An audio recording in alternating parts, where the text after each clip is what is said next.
Hello mes queens et bienvenue dans ce nouvel épisode du podcast Strong Girl Boss. Aujourd'hui on se retrouve dans mon nouveau bureau qui est, pour celles qui me regardent, toujours le même bureau mais que j'ai refait. Et d'ailleurs une vidéo YouTube sortira sur le sujet la semaine prochaine il me semble. Vous allez voir j'ai mis du temps à refaire ce bureau mais je suis trop contente parce que je m'y sens bien et je trouve que le setup du podcast est plutôt cool, plus clean qu'avant. Enfin voilà, j'adore. Je pense que je ferai quelques petites retouches parce qu'on est sur un contraste un peu flagrant là sur les deux côtés. Mais voilà, vous savez que installer un setup de vidéo YouTube, de podcast, ça prend du temps et qu'il faut toujours tester plusieurs fois et optimiser à chaque fois pour trouver quelque chose qui nous convient à 100%. Et si t'es comme moi, ça te convient jamais à 100%, donc on fait avec. Bref, aujourd'hui on va parler moula puisque c'est un sujet qui vous intéresse. Je sais, comme je vous le dis à chaque fois, que moi quand j'ai commencé, j'adorais écouter des podcasts qui parlent d'argent parce que malheureusement c'est pas courant et ça nous permet de nous projeter et nous dire que c'est possible. Et je te le dis déjà d'avance, si je l'ai fait, tu peux aussi le faire.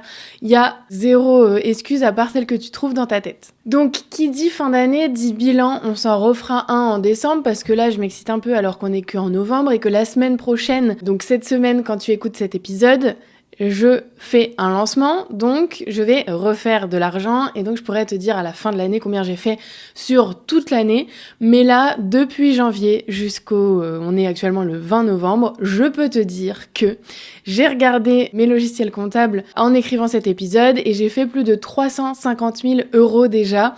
Grâce à Instagram, c'est un raccourci dans le titre, tu l'auras compris. C'est évidemment grâce à plein de choses que je te documente dans ce podcast, mais mon principal et mon seul canal d'acquisition de nouveaux clients est Instagram. Donc ce n'est pas mentir que de dire que j'ai fait plus de 350 000 € cette année grâce à Instagram. J'ai pas le chiffre exact, tu sais que par exemple en juin je t'ai dit que j'avais fait 117 430 € et tout le monde m'a dit c'est super précis. Bah en fait t'es obligé d'être précis quand tu fais tes comptes etc. Mais là je suis pas précise parce que je ne peux pas l'être, parce que j'ai pas encore mon bilan comptable puisqu'un bilan se fait à la fin de l'année et qu'en plus moi j'ai une situation un petit peu particulière parce que tu le sais si tu me suis, j'ai liquidé mon entreprise individuelle en juin pour créer ma société parce que j'avais passé des paliers, que ma société grossissait trop vite et donc que c'était plus logique que je passe en société.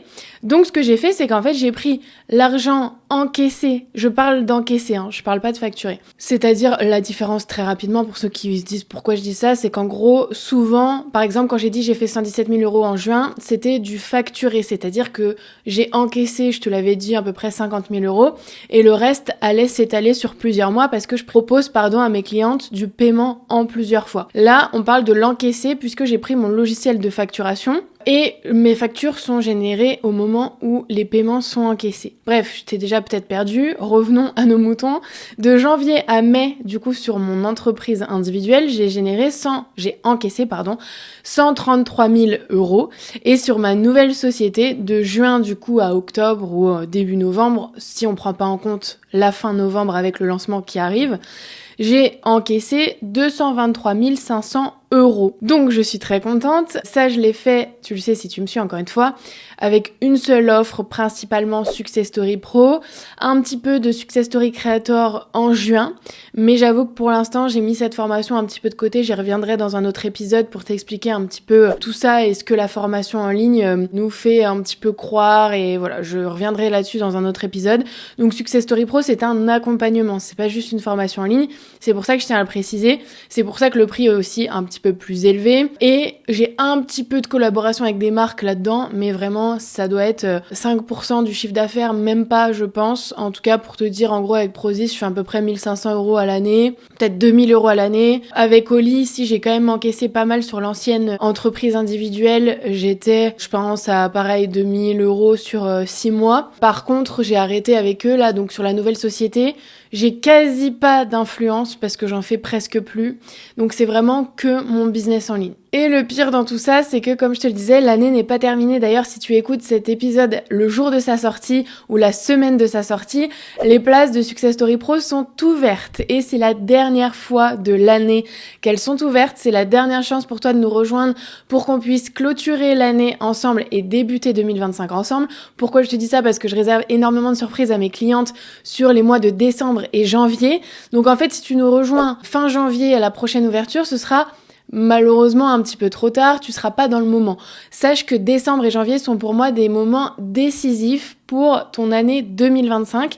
C'est pour ça que je mets autant d'intensité dans ce lancement. C'est pour ça que j'insiste autant pour que des filles nous rejoignent maintenant, parce que je vois trop de gens et tous les mois, j'en ai qui nous rejoignent. Ça fait 6 mois, 4 mois, 3 mois qu'elles attendent, qu'elles ont hésité au dernier lancement, etc.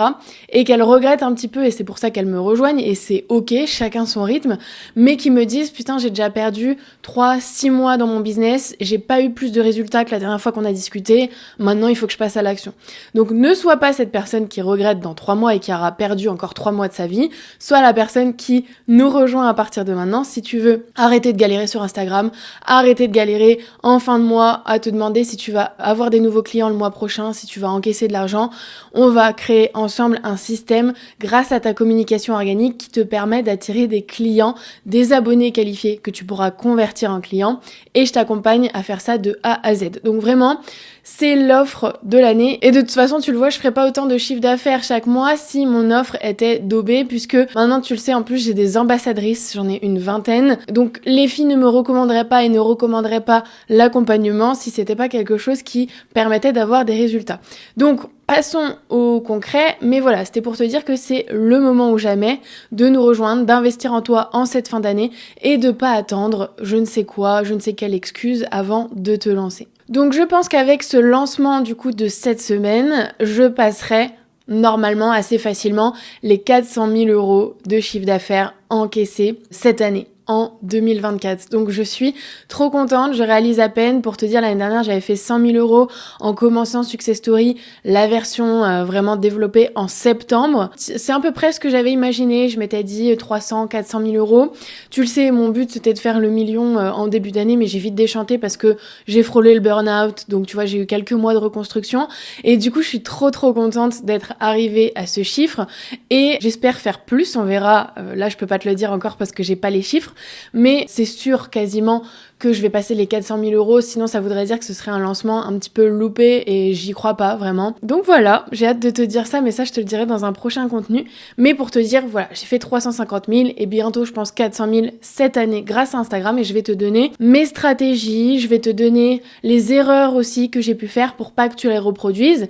Et puis évidemment, je te le répéterai tout au long de cet épisode, c'est des stratégies que je donne à mes clientes beaucoup plus en détail que dans un épisode qui va durer 40 minutes.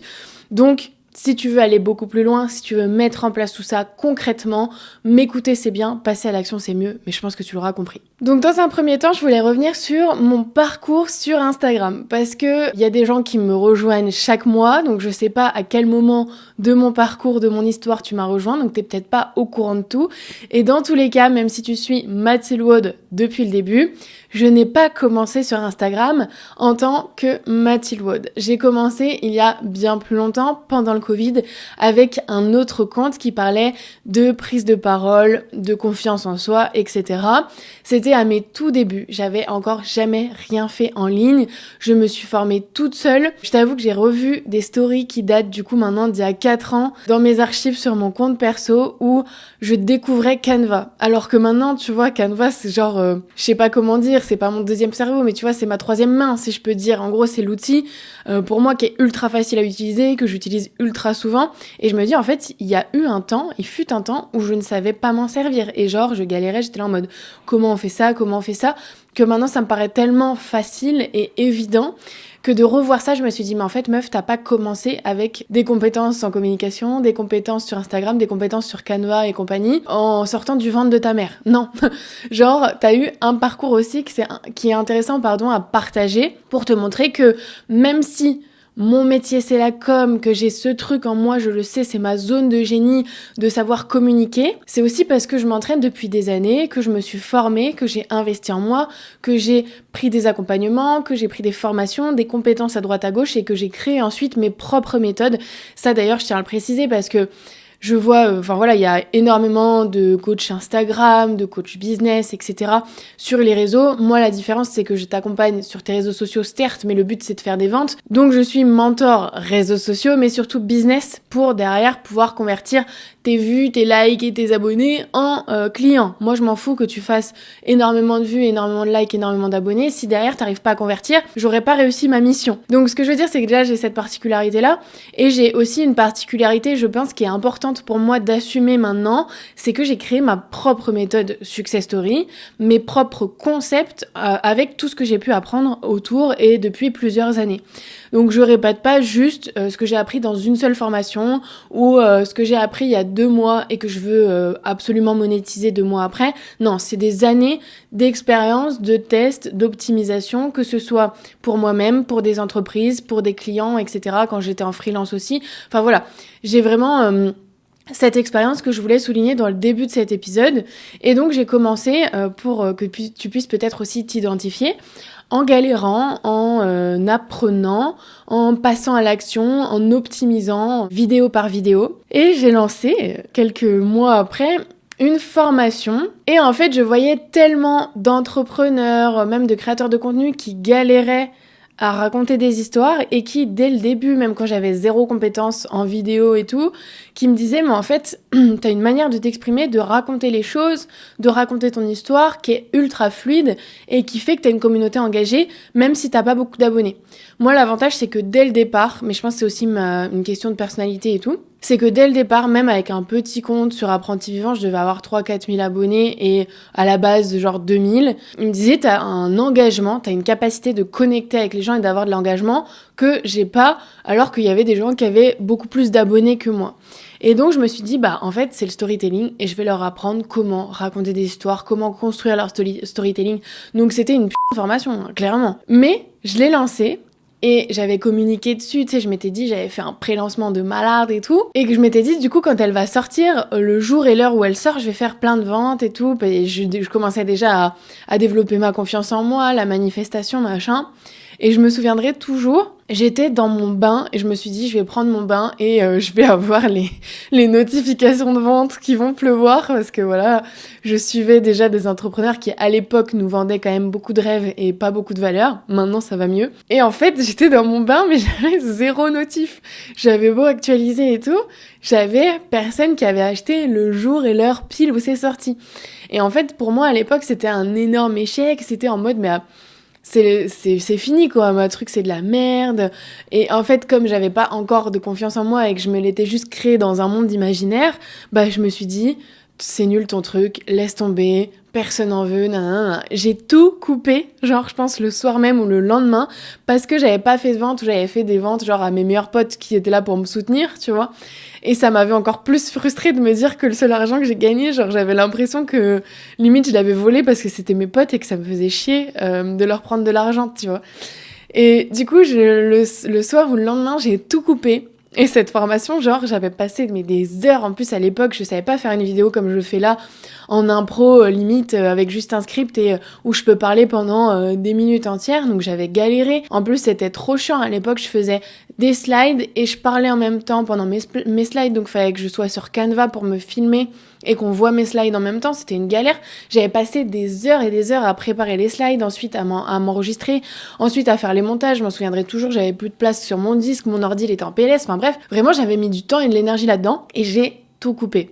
Aujourd'hui, je sais que c'était une grosse erreur, ça veut pas dire que j'aurais pas fait de vente dans les mois suivants, mais je regrette pas parce que c'était pas non plus aligné, c'était vraiment le but de faire mes premiers euros et donc des fois quand tu veux à tout prix monétiser un truc, c'est pas forcément le bon truc et c'est ok. Pour te dire que j'ai pas toujours eu une histoire d'amour avec Instagram et que je n'ai pas toujours réussi sur Instagram, même si j'ai quand même, je pense, plus réussi que les autres, plus rapidement, parce que j'avais ce truc en moi de communication, de storytelling qui était pas inné, mais qui était déjà plus facile à travailler pour moi. Mais j'avais déjà compris un truc à l'époque, c'était que je savais, et c'est pour ça que j'avais travaillé avant de lancer cette formation pendant des mois sur ma visibilité, je savais que de toute façon, je vendrais pas une formation en ligne si personne ne me connaît, si j'ai pas une communauté déjà assez conséquente, surtout que je vendais, cette formation-là, le storytelling, ça devait être 100 balles, tu vois.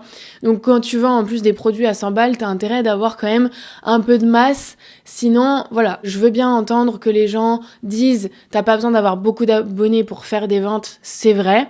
Mais c'est pas pareil si tu vends un produit à 100 € et un produit à 1000 balles. On est d'accord. De toute façon, proportionnellement, il faut quand même que t'aies de la visibilité. J'en ai marre des gens qui disent parce qu'ils sont pas forts sur Instagram, mais qui veulent quand même coacher des gens en business, leur dire de toute façon, on s'en fout de ta com, t'as pas besoin d'abonnés pour vendre. Après, si t'as envie d'aller faire de la prospection par DM en mode hello, est-ce que ça te dirait de faire des voyages, machin, tu les connais ces messages-là?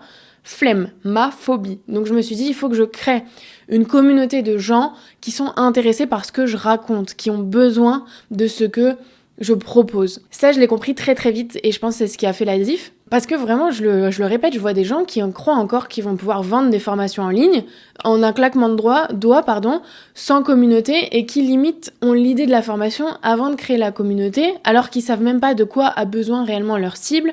Enfin, tu vois, à un moment, faut pas faire les choses dans le désordre. Donc, c'est pour ça que je me suis énormément formée aux algorithmes, à comment communiquer sur les réseaux sociaux, comment communiquer de manière générale. Et c'est ce qui m'a permis de créer cette communauté autour à l'époque de la prise de parole. Puis ensuite, j'ai tout arrêté. Ça, normalement, si tu as suivi un petit peu mon parcours dans les autres épisodes, tu as compris que c'était parce que j'étais pas alignée, en gros, et que j'avais encore des études devant moi, mon voyage en Suède, puis mon stage de fin d'études. Donc je me suis dit, petite pause. Donc j'ai fait une pause d'1 an et demi où j'ai tout arrêté. Je suis partie en Suède, je suis revenue en stage de fin d'études chez Canal+. Et l'histoire là, normalement tu la connais. J'ai commencé le CrossFit, je me suis dit, je vais me lancer sur TikTok parce que je veux travailler dans une agence de com. Et donc si ils voient que j'arrive pour moi-même à développer une communauté, je pourrais le faire pour leurs clients. Donc j'ai lancé le compte TikTok à cette époque-là, puis mon compte Instagram, puis là c'est la Mathilde Wood que tu connais aujourd'hui. Parce que j'ai vu, en fait à ce moment-là, et j'en suis fière, que la création de contenu, quand j'ai commencé à avoir 10 000, 50 000 abonnés, était pour moi, à ce moment-là de ma vie, la solution la plus facile, entre gros guillemets, et rapide d'atteindre la vie dont je rêvais. Et de fuir ma phobie qui était de me retrouver dans une entreprise qui ne voit pas du tout ma valeur, qui n'a pas du tout de reconnaissance par rapport à ce que je fais, qui me rémunère pas à la hauteur de mes espérances. Et en fait, heureusement, j'avais déjà eu quelques expériences rémunérées à travers ce que je proposais comme service en prise de parole. Et donc, je m'étais rendu compte que toute seule, en travaillant beaucoup moins, je pouvais gagner beaucoup plus d'argent. Et donc, c'était impossible pour moi de me retrouver dans le salariat où j'étais obligée de faire un certain nombre d'heures, même quand t'as rien à faire, et pour un salaire qui est tout le temps le même et qui n'est quasiment pas variable. Donc, on m'a proposé quand même, et j'ai bien fait de pas le prendre au final, mais des opportunités, soit en termes commerciaux avec des primes qui pouvaient potentiellement plus m'intéresser, soit des propositions déjà à l'époque de m'associer dans certains projets. Mais voilà, je me disais, waouh, m'associer, c'est bien parce que financièrement, ça peut m'intéresser. En revanche, j'avais pas du tout envie de bosser avec des gens au départ. Donc je me suis dit, je vais faire ma route toute seule et on verra plus tard.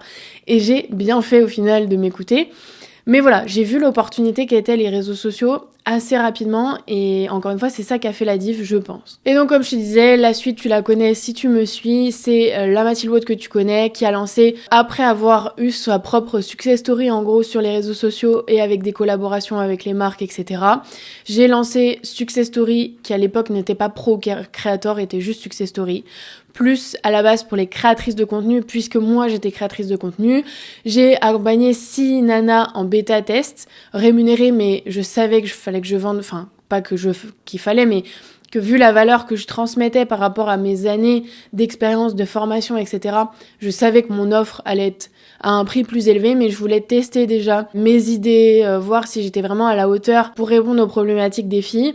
Au final, il s'avère que je l'étais totalement et qu'il y avait un besoin de dingue. Donc en septembre 2023, j'ai créé Success Story dans sa version actuelle, entre guillemets, avec la formation en ligne et le coaching de groupe en hybride, enfin le mentoring de groupe toutes les 2 semaines avec mes clientes parce que c'était nécessaire pour moi de leur proposer quand même un suivi, pas juste une formation en ligne, plus la communauté, enfin voilà, j'ai créé l'écosystème dont j'aurais rêvé quand je me suis lancée. Et plus je développais mon business, plus évidemment j'étais légitime de donner des conseils business à mes clientes et plus elles gagnaient d'argent, plus aussi elles avaient besoin de moi pour les appuyer, les aider sur cette thématique. Donc je suis passée de juste mentor réseaux sociaux TikTok à mentor réseaux sociaux TikTok et Insta, puis ensuite à mentor business puisque j'ai développé mon business ultra rapidement avec des gros chiffres dès le départ. Mon premier mois, septembre 2023, j'ai fait plus de 10 000 euros, ensuite 20 000, ensuite 30 000, ensuite 50 000, tu connais l'histoire, puis en juin, 100 000 euros de générés. Donc voilà, en fait j'ai construit mon offre et mon métier entre guillemets au fur et à mesure des mois, mais principalement et uniquement, maintenant il y a le podcast certes, mais de toute manière je fais mes ventes uniquement sur Instagram. Donc tu l'auras compris, c'est Instagram qui m'a permis de faire 350 000 euros cette année. Passons au concret. Comment j'ai fait? Et c'est une question qui revient tout le temps pour les filles qui ne sont pas mes clientes, du coup, parce que tu l'auras compris, toutes les réponses sont dans Success Story Pro. Je suis mentor. Mentor, ça veut dire quoi? Ça veut dire que j'apprends à mes clientes à faire ce que j'ai fait. C'est-à-dire créer une communauté ultra engagée, ultra qualifiée pour vendre facilement de manière magnétique. C'est-à-dire que je ne fais pas de prospection en mode j'envoie des DM, je parle de ce que je fais et tout. C'est mes clientes qui viennent à moi. Et ça a vraiment été dès le départ dans mon business. J'ai réussi à renverser ce rapport de force. Ce qui fait que j'ai des prospects beaucoup plus qualifiés et j'ai quasiment pas d'objections à traiter. Enfin voilà, c'est vraiment mon système de communication et de vente qui fait que j'ai des résultats incroyables pour certaines personnes par rapport à la taille de ma communauté, etc. En sachant que quand j'ai commencé Success Story j'avais genre 4000 abonnés, je crois. Et ensuite, j'ai grossi ma communauté au fur et à mesure des mois, comme je l'apprends à mes clientes. Donc, je vais te donner les stratégies qui, selon moi, ont fait la différence et que je transmets dans Success Story Pro bien plus en profondeur et adaptées à mes clientes, qu'elles puissent personnaliser, etc. Là, je te donne tout dans les grandes lignes. Première étape, c'est comme je te le disais, créer une communication magnétique. Ce que j'appelle communication magnétique, c'est en gros attirer ta cible directement. Que ta cible se dise, en fait, c'est exactement moi, c'est exactement ce que je pense, c'est exactement ce que je ressens. Et même si ça paraît évident, c'est bien plus facile à dire qu'à faire. Donc ça, il y a des stratégies pour pouvoir attirer sa cible directement et ne pas avoir à envoyer des DM de prospection à froid, à faire des calls. Moi, voilà, j'ai fait des calls de vente juste avec mes 6 premières clientes. Ensuite, mes 280 autres clientes, je les ai eues sans un seul appel. Et les premières, je les avais en envoyant des messages vocaux. Maintenant, je n'envoie plus de messages vocaux. Et j'arrive quand même à convertir. Ça, ma stratégie, je vais pas te la donner là gratos, on est d'accord. Je suis bien gentille dans ce podcast, mais je peux pas tout te donner. Mais voilà, première étape, communication magnétique. Deuxième étape, avoir une offre irrésistible et bien positionnée. Ça, pareil, l'offre irrésistible, tout le monde en parle, mais il y a plein de gens qui se disent « Non, mais moi, mon offre, elle est irrésistible. » Mais en fait, si t'as personne qui achète ou que tu galères à vendre, ton offre n'est pas irrésistible. Donc, il va falloir la travailler. Et pour ça, il faut, selon moi, déjà focus sur une seule offre. Je te l'ai dit, je te referai un épisode sur le fait que j'ai 2 offres maintenant et que c'est plus galère pour moi, j'avoue. Mais j'ai toujours mis la priorité sur Success Story Pro à partir du moment où j'avais 2 offres. Et à la base, j'ai scalé jusqu'à 50 000 euros par mois avec une seule offre. Parce que pour moi, c'est important que les gens ne soient pas perdus, que ton offre soit assez complète pour quand même pouvoir être vendue à un certain prix. Je pense qu'il vaut mieux avoir une offre complète plus chère que plein de petites offres un peu partout. Voilà, moi c'est aussi ce que je dis à mes clientes quand elles rejoignent, certes mon accompagnement il a un prix, mais t'as pas besoin de prendre 15 formations chez 15 personnes différentes que tu suivras jamais pour progresser. T'as besoin que de Success Story Pro pour progresser dans ton business, je te le garantis. Voilà, après c'est un choix, ça dépend de plein de gens. Moi, ça a été ma stratégie. Je suis là pour te dire ce qui a marché pour moi. C'est d'avoir une seule offre très complète où je travaille énormément, le fait qu'elle soit irrésistible. En connaissant ma cible, en m'adressant directement à elle, en ajoutant des nouveautés presque chaque mois, en créant des effets d'urgence, des effets de surprise. Bref, il y a plein de stratégies encore autour de ça. Mais c'est ultra important d'avoir une offre qui est irrésistible, qui est aussi unique. Ça, c'est quelque chose qu'on travaille énormément dans Success Story Pro. C'est le fait que ton offre soit unique. Parce que même si, et on en reparlera dans les stratégies suivantes, même si toi tu es unique, ça ne fait pas tout. Il faut aussi que ton offre le soit. Donc il y a plein de choses à travailler. Ta cible, ton positionnement, ta promesse et l'offre en elle-même. Troisième stratégie, c'est travailler son personal branding. Ça, pareil, on l'entend partout. Le personal branding, c'est la clé, nanana, c'est la vie. Ouais, mais pareil, c'est plus facile à dire qu'à faire. Faut comprendre aussi, les gens achètent pas juste un produit, ils achètent la personne derrière, surtout sur les réseaux sociaux. Même si c'est pas obligatoire, attention, moi j'ai des clientes qui réussissent sans montrer leur visage, etc. sur les réseaux. Si toi, tu n'as pas de problème à le montrer, c'est-à-dire je parle pas de problème juste je me trouve pas assez jolie, je parle de religion, plein de choses comme ça. Moi j'ai des clientes qui par leur religion ne se montrent pas sur les réseaux. C'est ok en fait, ça les empêche pas de vendre et je suis capable de les accompagner là-dedans.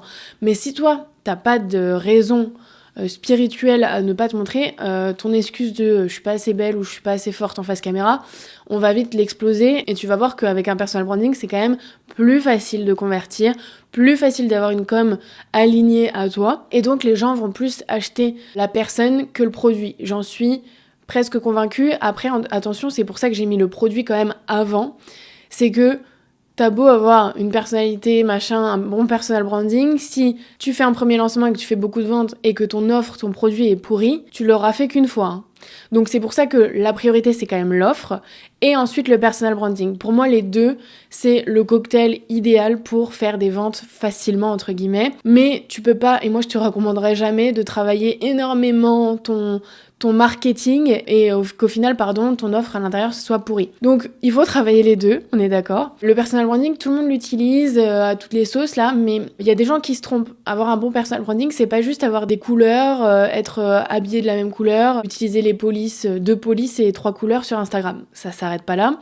Et le plus important dans le personal branding, c'est le storytelling. On y revient, hein, cette formation que j'ai jamais vendue, au final, aujourd'hui, c'est ces compétences-là que je vends, évidemment, qui sont bien plus avancées qu'avant. Mais j'avais déjà compris à l'époque que le storytelling était indispensable pour un entrepreneur pour générer des ventes et avoir de la visibilité. Chose qui, encore une fois, et je trouve pas assez développée dans le contenu gratuit, c'est qu'il y a plusieurs types de storytelling avec plusieurs objectifs. C'est ce qu'on travaille dans Success Story Pro, je le répète une fois de plus. Mais voilà, c'est un travail de fond, le storytelling, c'est un travail aussi qui évolue. Il y a des gens qui utilisent le même storytelling depuis des années. À un moment, frérot, c'est bon quoi. Et il y a des gens qui, je pense que le storytelling c'est exagérer toutes les facettes de leur vie, c'est j'ai perdu ma mère et j'ai vécu dans la rue, tu vois, enfin à un moment il y a des gens pour qui c'est vrai, mais on n'a pas tous une histoire incroyable, tu vois, des Gims qui ont connu la misère et qui aujourd'hui sont millionnaires, c'est incroyable, c'est trop bien, c'est ultra inspirant, mais à un moment moi j'ai pas vécu dans la pauvreté. J'ai pas vécu dans la richesse, hein, mais j'ai pas vécu dans la pauvreté, j'ai pas été à la rue, j'ai pas eu des parents qui sont morts dans un accident de voiture, et ça m'empêche pas, pardon, hein, j'abuse un peu si c'est ton cas, déjà t'es pas obligé de le partager. Il y a un autre truc aussi, c'est les gens qui vont te faire travailler ton storytelling et qui vont te dire ah ouais non mais ça, si t'as eu telle maladie enfin, il faut absolument que tu l'ajoutes dans ton storytelling, ça va susciter l'émotion. En fait, si t'as pas envie de le partager, on va trouver d'autres choses, tu vois ce que je veux dire? Moi je suis pas du tout la meuf qui va te pousser à raconter des trucs que t'as pas envie de raconter. Tu les raconteras quand tu seras prête. Moi, j'ai plein de clientes, je le vois là, je l'ai vu récemment, qui, à la base, m'ont fait des vidéos de storytelling parce que c'est ce qu'on travaille dans Success Story, qui étaient très bien et qui ont suscité de l'émotion, etc. Et qui, aujourd'hui, maintenant qu'elles ont une plus grosse communauté, maintenant qu'elles ont plus confiance en elles, maintenant qu'elles créent du contenu de manière régulière, ressortent des vidéos de storytelling avec des éléments que je ne connaissais pas du tout d'elles, qui sont beaucoup plus personnels, beaucoup plus difficiles à partager.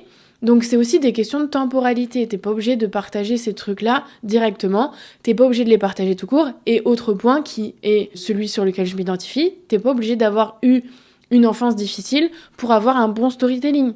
En fait, il faut aller, et c'est le travail qu'on fait, il faut aller chercher les éléments de ton parcours, de ta vie, qui sont liés à ce que tu fais aujourd'hui, qui peuvent parler à ta cible, qui font ta personnalité, etc., etc. Donc c'est un travail de fond, le storytelling, c'est un travail aussi qui peut toujours être amélioré et qui est toujours en évolution parce que t'as un storytelling aussi qui se crée chaque jour. T'as des histoires, des anecdotes que tu peux raconter chaque jour et ça c'est difficile pour plein de personnes.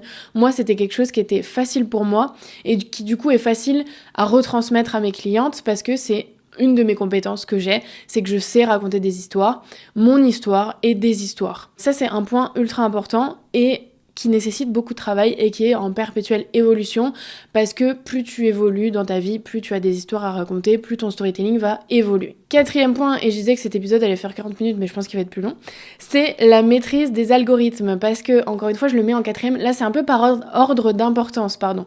Donc si tu veux noter, n'hésite pas. Ou réécouter cet épisode, n'hésite pas. La maîtrise des algorithmes, je l'ai pas du tout mis dans les priorités parce que je suis la première à te dire, on s'en fout, c'est pas... Enfin, un moment, si tu galères depuis des mois, des années sur Insta, c'est pas une question d'algorithme, hein. L'algorithme, il change tout le temps. Donc, si c'était juste au petit bonheur, la chance, tu aurais eu un moment où ça marchait pour toi. Et si là, ça ne marche pas pour toi, c'est pas forcément... C'est peut-être une question d'algorithme, ok, mais la plupart du temps, les filles qui viennent chez moi, c'est oui, l'algorithme, nanana. Moi, j'ai toute une partie dans Success Story Pro où elles apprennent à utiliser les algorithmes en leur faveur. Donc c'est pour ça qu'elles viennent et au final, elles se rendent compte que c'est parce que elles avaient pas un bon storytelling, le message n'était pas assez clair, la cible n'était pas assez travaillée, etc., etc. Donc pourquoi je le mets? Parce que ça reste important, mais je le mets pas en priorité parce que le plus important, c'est ton message et ton histoire. Donc c'est pas la priorité, en revanche, ça reste indispensable de se tenir un petit peu au courant de ce qui fonctionne moins, des formats, des nanani, des nanas, pour développer ta créativité et pour être tout le temps dans la nouveauté. Pareil, moi je te fais pas travailler des concepts que tu vas garder toute l'année. À un moment, t'es obligé, pour toi et pour ta cible, de varier les contenus, de te renouveler, d'être dans l'air du temps, entre guillemets. Et donc ça, c'est un travail qui est difficile parce que quand c'est pas ton métier, la com, t'as pas le temps en fait. Si t'es diététicienne, naturopathe, coach business, machin, t'as pas le temps de passer des heures sur ta com et encore moins à aller faire de la veille et se demander ce qui marche pas. Donc ça, c'est mon travail et c'est ce que je fais pour mes clientes dans Success Story. C'est-à-dire qu'elles reçoivent tous les lundis des exemples de contenu analysés pour voir ce qui marche. Quand on fait les premiers modules, elles travaillent sur des concepts, sur des idées qui font que certes, ça va prendre un peu de temps au départ, mais qui après leur gagnent du temps sur leur communication quotidienne. C'est pour ça que des fois, on me demande mais comment c'est possible que tes clientes qui galéraient, qui stagnaient pendant plusieurs mois, elles aient des résultats alors qu'elles ont même pas fini la formation en 1 mois, en 3 mois, etc. En fait, il y a plein de facettes dans Success Story Pro qui font que tu vas prendre aussi ce que tu as besoin au moment où tu rejoins. Si tu es sous l'eau dans ton travail parce que tu as des clients et donc tu sais que ta communication ça reste important pour les mois prochains et pour avoir de nouveaux clients, en fait t'as pas le temps de machin, donc tu vas prendre les exemples que j'envoie, tu vas les réadapter et tu vas poster. Si au contraire tu as du mal à avoir des idées, à trouver ta cible, ton message, et tu vas travailler là-dessus dans la formation et tu vas prendre plus de temps. Et en fait, c'est mon métier, c'est pas le leur, c'est ce que je dis toujours, c'est mon métier, c'est pas le leur, et donc moi mon travail c'est de leur faciliter la vie dans leur communication, dans leur business, et elles vont prendre ce qu'elles ont à prendre parce que si elles rejoignent, c'est qu'elles en ont besoin. En fait, c'est pas plus compliqué que ça. 5e étape, c'est avoir une stratégie de lancement millimétrée. Ça, c'est le nouveau module. Je suis désolée, dans cet épisode, je parle énormément de Success Story. Tu le sais, c'est pas tout le temps. C'est déjà, premièrement, parce que c'est ma semaine de lancement. Donc, à un moment, si tu veux rejoindre, il faut que je t'en parle et que je te dise ce qu'il y a dedans et que tu me fasses confiance parce que tu investis de l'argent. Mais c'est aussi, ma stratégie. De toute manière, je peux pas te la partager sans parler de mon offre parce que tout ce que j'ai fait et ce que j'ai mis en place, c'est dans mon offre. Donc, la stratégie de lancement, c'est tout ce que j'apprends dans le module 4 qui est sorti il y a quelques mois dans Success Story Pro depuis septembre et qui continue d'être alimenté parce qu'il est toujours pas terminé, parce que en gros, je donne toutes mes stratégies de communication et de vente pendant et avant le lancement pour que mes clientes puissent mettre en place la même stratégie que j'ai fait avec des ouvertures de place, de la communication avant, de la communication pendant, une stratégie de vente qui n'est pas des appels de vente, etc. Donc tout ça, c'est millimétré et je le fais depuis 1 an et chaque mois, j'optimise, chaque mois, je teste de nouvelles choses, chaque mois, je propose de nouvelles choses. Donc c'est aussi, je pense, la recette de mon succès sur Instagram, c'est que j'ai su, à chaque lancement, m'organiser pour faire en sorte que tout soit préparé, tout soit optimisé de mois en mois et bientôt d'année en année. Si tu me regardes, là, je suis en train de bronzer, hein. J'ai le soleil dans la tête alors que j'ai mis des rideaux exprès pour pas qu'ils nous embêtent. En fait, là, je suis éblouie, laisse tomber. On va pas se plaindre, mais tu comprendras que l'image n'est pas folle et que ça m'énerve. Mais c'est passé, c'est pas grave. Au moins, on n'a pas l'objectif qui tombe comme la semaine dernière. Partie 3, ce que j'ai arrêté de faire sur Instagram et qui, je pense, font aussi le succès que j'ai connu cette année, la réussite que j'ai connue cette année, c'est que déjà j'ai arrêté d'essayer de plaire à tout le monde. Ça, c'est le conseil que je ne cesserai de répéter assez, c'est que j'ai arrêté de plaire à tout le monde. Et notamment, depuis septembre, tu l'as sûrement vu dans ma direction artistique, hein, j'ai repris ma direction artistique en main avec des choses qui sont beaucoup plus alignées parce que au début de l'année, comme je voulais prendre beaucoup de visibilité, visibilité, faire beaucoup d'argent, etc., je me suis rapprochée d'agences et compagnies qui travaillent avec des gens qui font beaucoup d'argent, mais qui sont des hommes. Et donc, ils m'ont un peu orientée sur visuellement des choses qui étaient, pour moi, pas alignées. Mais au début, je me suis dit, il faut que je fasse ça parce que c'est ça qui marche. Ouais, c'est pas du tout le conseil que je donne à mes clientes, mais c'est beaucoup plus dur de se les appliquer à soi-même que de les donner. C'est comme en amour, hein. Je suis la première à donner des conseils de couple, alors que je suis pas... Bon, ça va dans mon couple, hein, attention, mais je suis pas la première à les appliquer. Passons, ce n'est pas le sujet. Essayer de plaire à tout le monde, donc là, je me suis dit, non mais là, ça va pas. Déjà, ça marchait pas. Parce que, encore une fois, quand c'est pas aligné, même si ça marche pour les autres, ça marchera pas pour toi. Et je me suis dit, en fait, moi, je consomme pas du tout ce genre de contenu. Je m'oppose carrément à ce genre de contenu. Genre, cet été, je me suis dit, là, il faut que je m'oppose. Genre, il faut que je porte mes et que je m'oppose à ces créateurs de contenu et ces entrepreneurs qui vendent du rêve, qui te disent que tu vas faire tant, qui te disent de travailler de 5h du mat jusqu'à 20h du soir, 22h, nanana. À un moment, je me suis dit, attends, moi, je suis passée à côté du burn-out, il faut absolument pas que je reproduise ça en donnant l'impression à mes auditeurs et aux gens qui me suivent que c'est facile. Donc je me suis dit, quelles sont mes valeurs, quelles sont les choses que j'ai envie de transmettre. Premièrement, toujours, et ça, c'est depuis le début, et c'est aussi pour ça que j'ai réussi, je pense, même avec une DA qui n'était pas forcément alignée, c'est que depuis le début, je me suis dit, je veux donner énormément de valeur qui ne s'entend pas ailleurs et qui ne s'entend pas forcément sur le contenu français. Je veux donner des conseils qui, même s'ils ne me rapportent rien financièrement, puisque je fais du contenu gratuit, notamment à travers le podcast, pourra aider les gens qui m'écoutent dans un premier temps à faire leur premier pas dans le business, dans les réseaux sociaux. Évidemment, s'ils veulent aller plus loin, il faudra qu'ils payent, mais ils en sont conscients. Mais moi, je veux pas garder des informations pour moi. Je veux que mes contenus soient riches en termes de valeur, en termes de conseils, et qu'ils soient pas pompés sur le reste de ce qu'on peut entendre. Et deuxième point, du coup, qui a été vraiment décidé en septembre, je veux que visuellement, on soit dans un mood où on est des queens. On est des fucking queens, on attire ce qu'on manifeste, on vit dans Pinterest, etc. J'avais vraiment envie de donner cette dimension-là. Et du coup, mes miniatures, mon contenu sur Instagram, tout est inspiré par ça. Ce qui fait que c'est beaucoup plus facile pour moi de créer du contenu. C'est beaucoup plus facile pour mes équipes de créer du contenu qui me ressemble, c'est-à-dire des miniatures, etc. Et je trouve que ma communauté s'y retrouve beaucoup plus. Je fais pas forcément des milliers de vues parce que j'utilise pas ce qui est recommandé directement par YouTube.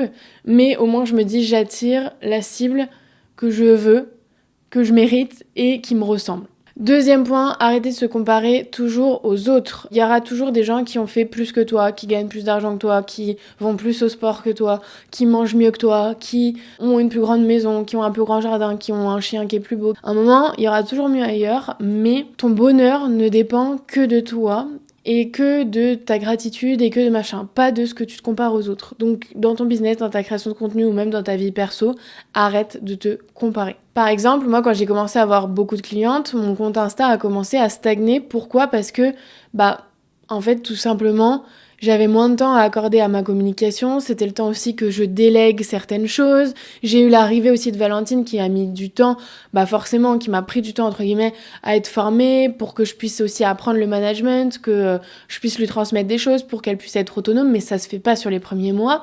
Donc, en fait, je pouvais pas être sur tous les fronts. Mais du coup, j'avais tendance à me comparer, à me dire putain mais moi en fait là je suis en train de stagner sur Insta alors que elle a un peu le même positionnement que moi et elle prend des abonnés. Mais en fait la meuf elle générait pas autant de thunes, elle avait pas autant de clientes, elle a pas d'équipe, elle a pas de trucs, elle délègue pas, elle fait tout toute seule. Peut-être que elle taffe 24/24 alors que moi je veux me libérer mes week-ends. Enfin à un moment, on n'a pas les mêmes priorités, on n'a pas la même vie, on n'a pas les mêmes trucs. Je t'en parlerai aussi dans l'épisode de la semaine prochaine. Mais arrête de te comparer, fais ce qui est aligné pour toi et dès que tu commences à te comparer, dis-toi, ok, certes, j'ai pas grossi autant d'abonnés qu'elle, mais j'ai fait un chiffre d'affaires de malade, j'en suis ultra fière, et je sais que du coup, c'était pas ma priorité de ma communication. Comment je fais pour faire en sorte de gagner plus d'abonnés si c'est vraiment ce que je veux ? Comment je mets en place ça pour moi, pour mon business ? Mais j'arrête de me comparer, j'arrête de me dire que je suis moins bien que la copine. Et ce que je me suis dit aussi, c'est que mon nombre d'abonnés ne crée pas ma légitimité. Quand j'avais beaucoup de clientes, j'avais beaucoup de témoignages de nanas qui prenaient 10, 20, 30 000 abonnés en 3 mois. Donc en fait, j'avais plus besoin d'être mon propre exemple chaque jour de ma vie, puisque j'avais des témoignages de mes clientes qui montraient que ma méthode marche. et que ma méthode marche aussi sur les autres. Parce que c'est facile, enfin c'est pas facile, mais c'est possible de faire grossir son compte, mais de pas réussir à transmettre comment on a fait. Donc je me suis dit, ok, là t'es en train de te prendre la tête pour rien, c'est pas parce que toi tu prends pas d'abonnés en ce moment que ta méthode ne fonctionne pas et que tu n'auras pas de clientes. Il s'est avéré que c'était vrai. Et deuxième point, je me suis rendu compte en fréquentant d'autres personnes qui avaient plus de visibilité que moi, plus d'abonnés que moi, je me suis rendu compte qu'ils faisaient moins d'argent que moi. Donc à un moment je me suis dit, arrête de te prendre la tête par rapport à ça. Toi, t'es ultra fier de ce que t'es en train de générer. T'es en train de générer énormément d'argent. T'es en train de pouvoir étendre ton impact parce qu'à un moment, c'est pas les abonnés qui donnent de l'argent à des assos. Enfin, si c'est possible, mais tu vois ce que je veux dire. C'est pas les abonnés qui payent ton alternante. C'est pas machin. C'est les ventes que tu fais et l'argent que tu génères. Donc, sois fier de toi, point barre. Donc, arrête de te comparer. Et troisième chose que je veux plus faire, c'est vouloir tout faire toute seule. Ça, c'est important de le savoir. Donc moi, maintenant, à un niveau de business où je suis, c'est la délégation. J'en ai fait un épisode de podcast. Mais là, je voulais surtout te parler à toi, qui est certainement toute seule si tu m'écoutes dans ton business, qui est peut-être au début ou peu importe. En fait, sache que moi, ce qui a fait, et j'en ai déjà parlé dans plein d'épisodes, ma réussite aussi rapide, c'est que j'ai jamais été seule. Et je pense que je pourrais jamais être seule. Enfin, on verra, mais j'ai besoin d'avoir un mentor, d'avoir un coach, d'avoir un groupe, un mastermind, tout ce que tu veux, j'ai tout testé pour ne pas me sentir seule, pour pouvoir éliminer mes doutes plus facilement. En fait, il faut comprendre qu'on est des meufs et qu'on doute d'absolument tout, de trucs qui ne nécessitent pas de doute mais qu'on doute quand même. Donc à un moment, si t'es seule avec tes doutes, tu n'avances pas. Donc il faut te mettre soit dans une communauté, soit prendre un mentor, soit les deux si t'es en Success Story Pro, pour que à chaque fois que t'as un doute qui te traverse l'esprit, ou une idée ou un machin, pouvoir la partager pour qu'on puisse te dire, bah voilà, moi par exemple j'ai plein de filles pendant les visios qu'on fait toutes les 2 semaines qui me disent, bah voilà, j'ai eu cette idée, qu'est-ce que t'en penses? Bon bah voilà, tu pourrais faire ça, ou alors je vais te dire, bah souvent j'ai des questions, c'est pas ça, c'est pas j'ai eu cette idée, qu'est-ce que t'en penses? C'est j'ai pensé à ça et à ça, mais du coup j'ai peur de ça. Donc moi je décortique tout, je reprends dans l'ordre et je pose des questions pour savoir un petit peu plus ce qui se cache derrière ce qu'elles me disent vraiment. Et aussi, je me dis, bon bah ok, quelle est ta priorité là? Ok, donc cet objectif-là, c'est ta priorité. Ce projet-là, il doit être fait en priorité. Ne fais pas tout en même temps parce que tu vas t'épuiser, personne va comprendre, machin. Ensuite, si t'as peur de ça, c'est lié à ça, et machin. On fait vraiment ça dans les lives, je te dis pas de conneries. C'est qu'en fait, t'as besoin d'être guidé, t'as besoin d'être accompagné, enfin en tout cas moi j'ai besoin, je dis pas forcément toi, il y a peut-être des gens qui sont très forts tout seuls, moi c'est pas mon cas, j'ai besoin, quand j'ai une idée, d'avoir un peu de l'engouement autour, donc que ce soit avec mes équipes ou avec un mastermind, des copines de business qui vont me dire mais c'est génial, fonce, vas-y, ça va me donner de l'énergie. Mes équipes pareil, j'ai vu Valentine hier, qui n'est pas là en ce moment, qui revient en janvier, en un déjeuner, j'ai eu plein d'idées. Parce que juste le fait de l'avoir en face de moi et d'avoir quelqu'un qui partage le projet, qui partage ma vision, ça me donne des idées. Que quand je suis toute seule, des fois je suis là en mode bah ouais non mais je vais pas faire ça et puis machin, tu sais, je suis un peu là, en train de pleurer sur moi-même.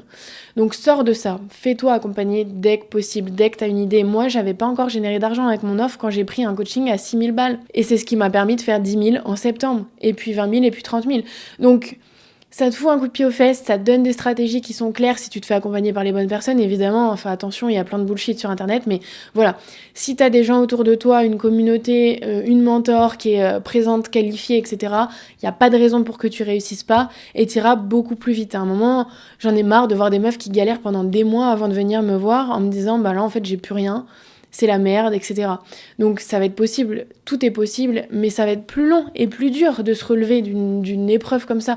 Pourquoi se mettre dans la merde quand on peut avoir des solutions à proximité avec Internet de nos jours et avec Instagram? Voilà ce que je voulais te dire dans cet épisode. J'ai été très claire sur toutes mes stratégies, très claire sur le mindset que tu dois adopter. Donc je te dis à très vite, soit dans Success Story Pro jusqu'à dimanche 1er décembre. Après, ce sera fermé jusqu'à l'année prochaine, soit sur ce podcast la semaine prochaine. À bientôt ma poule.